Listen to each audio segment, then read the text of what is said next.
আসসালামু আলাইকুম। আশা করি ভালো আছেন। আপনি কোনো একটা কারণে থানায় গিয়েছেন। থানায় যাওয়ার পরে আপনি কার কাছে যাবেন, কার সাথে কী কথা বলবেন, কিভাবে হেল্প নিবেন বা যে তথ্যর জন্য আপনি গিয়েছেন, কার সাথে কথা বলবেন, সেটা আপনি খুঁজে পাচ্ছেন না। এই বিষয়টা নিয়ে আজকে কথা বলবো। অনেকে অনেক কারণে থানায় যান বা আমাদেরকে যেতে হয়। থানায় যাওয়ার পরে আমরা দ্বিধাদ্বন্দ্বের মধ্যে পড়ে যাই যে আমি থানায় আসছি, কার সাথে কথা বলবো, কার সাথে গেলে আমি সঠিক পরামর্শটা পাবো বা কার কাছে যাওয়া ঠিক হবে বা গেলে রাগ করবে কি না। সেই জায়গায় আপনি ওসি স্যারের কাছে আসতে পারেন, কোনো সাব ইন্সপেক্টর, এএসআই বা অন্য আদার যারা আছে পুলিশ রিলেটেড ওই থানায় তাদের কাছে আসতে পারেন। আপনি মামলা সংক্রান্ত কাজে আসতে পারেন। বাড়িতে একটা ঘটনা ঘটছে সেটার অভিযোগ করতে আসতে পারেন। কেউ অভিযোগ করছে আপনার নামে, সেটা শুনেছেন, আপনার নাম আছে কিনা সেটা জানার জন্য আসতে পারেন।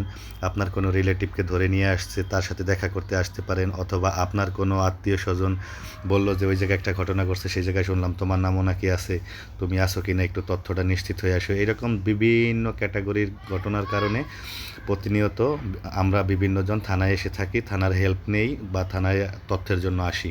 তো আসার পরে আমরা কার সাথে কথা বলবো, কার সাথে কার কাছে গেলে ভালো হবে, সঠিক পরামর্শটা পাবো, বা আমি যার সাথে দেখা করতে আসছি থানা হাজতে যে আছে তার সাথে দেখা করব, কার সাথে কথা বললে দেখা করতে পারবো, এই বিষয়গুলো নিয়েই আজকে ক্লিয়ার কাট কিছু কথা বলবো। বাংলাদেশের যতগুলো থানা আছে প্রত্যেকটা থানায় 2টা ল্যাম্প পোস্ট আছে, এটা মাথায় রাখবেন সব সময়। যদি থানায় লোডশেডিংও হয়, এই ল্যাম্প পোস্টের বাতি কখনো নিবে না। আমি যে ল্যাম্প পোস্টের কথা বলতেছি, এই ল্যাম্প পোস্টের বাতি কখনোই নিবে না। এই ল্যাম্প পোস্ট বিদ্যুৎ চালিত না, সৌর চালিতও না। এটা আল্লাহ প্রদত্ত ল্যাম্প পোস্ট। আমার মতো একজন আর আরেকজন, এই 2জন মানুষ থাকবে। একজন অফিসার থাকবে যাকে বলা হয় ডিউটি অফিসার। সে 24 ঘন্টা নিয়োজিত থাকে ওই জায়গায় থানা। আপনি থানা যখন ঢুকবেন, ঢোকার সাথে সাথে প্রথম যে দরজাটা পাবেন ওই দরজাটাই দেখবেন প্রথম রুমেই সে পাশে বসা আছে, ডিউটি অফিসার লেখা আছে উপরে, সুন্দর করে লেখা আছে ডিউটি অফিসার। আর তার সাথে দেখা করার আগেই আপনি পাবেন সেন্টি পোস্টে একজন কনস্টেবল ভাইকে, যে কনস্টেবল ভাই আপনাকে সমস্ত তথ্য দিতে পারবে। আপনার যে তথ্যগুলো জানা দরকার থানা রিলেটেড, পুলিশ রিলেটেড, বা আপনি যে সহায়তার জন্য আসছেন, তথ্যের জন্য আসছেন, তার কাছে বললে যে ভাই আসসালামু আলাইকুম বা আদাব ভাই, আমি এই বিষয়টা জানতে চাচ্ছি বা এই লোকটার সাথে দেখা করতে চাচ্ছি, বা আমার একটা জিডি হয়েছে কিনা, আমার নামে একটা অভিযোগ হয়েছে কিনা, একটা মামলা হয়েছে শুনলাম, বা কেউ আসছে কিনা, এই সংক্রান্ত যদি কথাগুলো তার সাথে বলেন ওই সেন্টি ভাইয়ের সাথে, সেন্টি ভাই আপনাকে বলে দিবে যে হচ্ছে আপনি এই জায়গায় ওই অফিসারের কাছে যান বা ওই অফিসারের কাছে যান, তখন আপনি খুব সহজেই সেবাটা পাবেন। আর দ্বিতীয় কথা হচ্ছে, যারা থানায় আসতে ভয় পান, লজ্জা পান বা গেলে কি হবে না হবে এরকমটা করবেন না।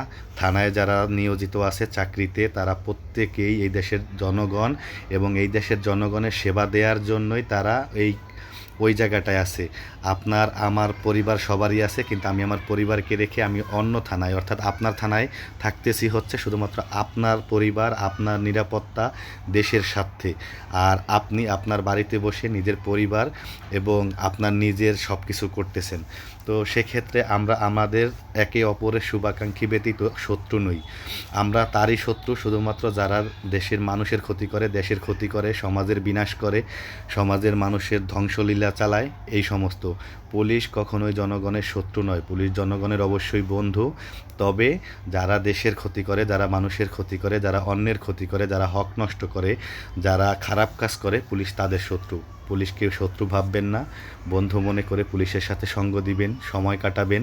নিজের এলাকার যে বন্ধু বান্ধব আছে তাদের চাইতেও বেশি আনন্দ পাবেন আশা করি, এবং সেই জায়গায় প্রতারিত হওয়ার সম্ভাবনাটা খুবই কম থাকবে, কারণ পুলিশ আপনার শুভাকাঙ্ক্ষী বন্ধু, পুলিশ আপনার শত্রু নয়। আর যারা থানায় আসবেন, থানায় আসার পরে যদি কারো সাথে কোনো বিষয় নিয়ে জানার ইচ্ছে থাকে, তাহলে সর্বপ্রথমে যে থানায় ঢুকতে যে সেন্টি ভাইকে পাবেন, কনস্টেবল ভাই থাকবে সেন্টি, তাকে বলবেন যে ভাই আসসালামু আলাইকুম বা আদাব ভাই, আমি এই তথ্যটা জানতে চাচ্ছি, আমি কোন অফিসারের কাছে গেলে বা কোন স্যারের কাছে গেলে আমি সঠিক তথ্যটা পাবো, আমি সেই জায়গায় যেতে চাই। তখন সে বলে দেবে আপনাকে যে অত নম্বর কক্ষে বা ওই রুমে যান, স্যার ওই জায়গায় আছে বা ওই জায়গায় আছে, অথবা আপনি ওই ডেস্কে যান, ওই ডেস্কে গেলে এই হেল্পটা পাবেন। আর আরেকটা বিষয় বলি, যদি থানা হাজতে কারো আত্মীয় স্বজন থাকে, কারো ভাই বন্ধু ছেলে সন্তান যেই থাকুক, যদি থাকে, সেক্ষেত্রে যদি সেন্টি যিনি থাকবেন, সেন্টি ভাই, তাকে বলবেন যে আমার একজন আত্মীয় আছে ওই জায়গায়, আমার ছেলে বা ভাই, আমার সন্তান সে আছে, আমি তার সাথে দেখা করতে চাই। সে ডিউটি অফিসার স্যারের সাথে কথা বলে সে আপনাকে হচ্ছে কাছে অনুমতি নিয়ে তার কাছে নিয়ে যাবে। আর যদি এইরকম হয়ে থাকে, ক্রিটিক্যাল কোনো মামলা হয়ে থাকে যে আয়ু নিষেধ করে রেখেছে, তার সাথে কথা বলা যাবে না। যেমন রাষ্ট্রীয় বিভিন্ন গুরুত্বপূর্ণ কিছু মামলা আছে যেইগুলোর কারণে হচ্ছে অন্যদের সাথে কথা বলতে দেওয়ার এখতিয়ার থাকে না, ওই জায়গায় আয়ু নিষেধ থাকে। অর্থাৎ যিনি এই মামলার যিনি বাদী থাকেন, আয়ু থাকেন, তদন্তকারী কর্মকর্তা, তিনি হচ্ছেন ওইটা নিষেধ করেন এই কারণে যে গুরুত্বপূর্ণ তথ্যগুলো যেন অন্যের কাছে ফাঁস না হয়ে যায়। এতে করে দেশের, জনগণের এবং এই মামলার তিনভাবেই ক্ষতিগ্রস্ত হয়। তাই এই ক্ষতি সাধিত যাতে করে না হয় সেজন্য এই জায়গায় কিছু নিষেধাজ্ঞা থাকে। এ ব্যতীত যদি সাধারণ কোনো ঘটনার কারণে যদি কেউ ওই জায়গায় হাজতি হয়ে থাকে, তাহলে তার সাথে আপনি চাইলেই দেখা করতে পারবেন। আপনি ইচ্ছে খুশি মতো বাসা থেকে খাবার আনলেও খাওয়াতে পারবেন। তবে সেক্ষেত্রে আপনার যিনি সেন্টি থাকবেন, সেন্টি ভাই, তিনি এবং ডিউটি অফিসার দুইজনে খাবারেরটা চেক করবেন। চেক করার পরবর্তীতে যদি দেখেন খাবারে কোনো বিষ কিংবা কোনো নেশাদ্রব্য নেই বা অন্য কোনো এমন কিছু নেই যেটার মাধ্যমে সে সুইসাইড করতে পারে বা ক্ষতি সাধিত করতে পারে নিজের, এইরকম যদি কোনো কিছু না থাকে, তাহলে আপনি খাবারটা দিতে পারবেন। এতে কোনো সংকোচের কিছু নেই। থানার যে কোনো কাজের জন্য আপনারা আসবেন, শুধু কাজের জন্য না, পুলিশের সাথে সুসম্পর্ক করার জন্য আপনারা আসবেন, বন্ধু হওয়ার জন্য আসবেন। আপনারা বন্ধু মনে যখন করবেন, তখনই আপনি বন্ধুর থেকে কাঙ্ক্ষিত সেবাটা পাবেন। যখন শত্রু মনে করবেন, তখন শত্রুর কাছে আসাও হবে না, কাঙ্ক্ষিত সেবাও পাবেন না। তাই আমি বলবো, থানায় যারা এর পরবর্তীতে আসবেন, আমার এই ভিডিও দেখার পরে সর্বপ্রথমে থানায় আসার পরে যে প্রথম ল্যাম্পপোস্টের কথা বললাম, আমার কনস্টেবল সেন্টি ভাই থাকবে, সেই ভাইয়ের সাথে কথা বলবেন যে ভাইয়া আসসালামু আলাইকুম, আমি এই কাজটার জন্য আসছিলাম বা এই তথ্যের জন্য আসছিলাম, আমি কোন অফিসারের কাছে গেলে আমি সঠিক তথ্যটা বা আমি সেবাটা পাবো। তখন তিনি আপনাকে বলে দিবেন ডিউটি অফিসার স্যারের কথা, অথবা রুম দেখিয়ে দিবেন, অথবা যেই অফিসারের কাছে গেলে আপনার কাজটা সরাসরি হয়ে যাবে তার কথা বলে দিবে। আপনি সরাসরি তার কাছে গিয়ে আপনার কাঙ্ক্ষিত সেবাটা নিয়ে হাসতে হাসতে বাড়িতে চলে যেতে পারবেন। আপনার এই থানাতে এসে কার কাছে যেতে হবে না যেতে হবে এগুলো নিয়ে আপনার আত্মীয় স্বজন, বন্ধুবান্ধব, পাড়া প্রতিবেশী, মহল্লার, ওই থানার সামনের দোকান, কারোর সাথে আলোচনা করার কোনো প্রয়োজন নেই। আপনার সেবাটা যে জায়গা থেকে নেওয়া দরকার, যে জায়গায় আপনি পাবেন, ঠিক সেই জায়গায় এসে সেবাটা আপনি খুঁজে নেন, আপনি পাবেন।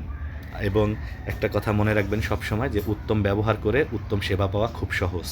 কারোর সাথে কর্কশ ভাষায় কথা বলার চেয়ে বিনয়ের সাথে কথা বললে, সালাম দিয়ে কথা বললে, এতে আপনার সম্মানও বাড়বে এবং আপনি কাঙ্ক্ষিত সেবাটা পরিপূর্ণভাবে পাবেন বলেই আমি আশাবাদী। তো আরও যদি এইরকম কোনো রিলেটেড কোনো কিছু জানার থাকে, তাহলে হচ্ছে আমাকে কমেন্ট করতে পারেন অথবা ইনবক্সে মেসেজ করতে পারেন। আমি আমার যথাসাধ্য চেষ্টা করব আপনাদের এই সমস্ত তথ্যমূলক ভিডিওগুলো নিয়মিত আপলোড করার। ভালো থাকবেন। আসসালামু আলাইকুম।